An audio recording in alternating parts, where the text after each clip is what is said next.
কথার বাহিরে গেলে শুইয়ে দেব, এমন কঠোর হুঁশিয়ারিমূলক বক্তব্য দিয়ে আলোচনায় এসেছেন এক বিএনপি নেতা।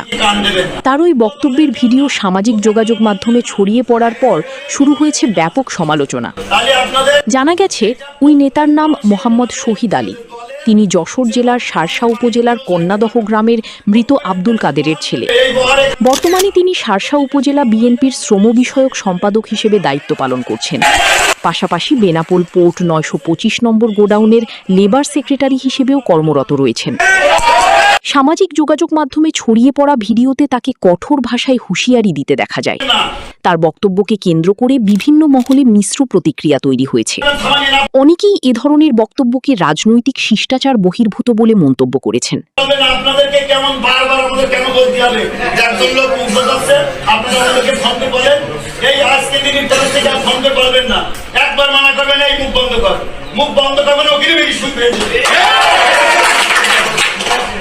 আপনারা কোনো কথাই মানবেন না। এই শৃঙ্খলা বাহিনী গতকালকে যারা বহান নেতা তাদেরকে রীতিমতো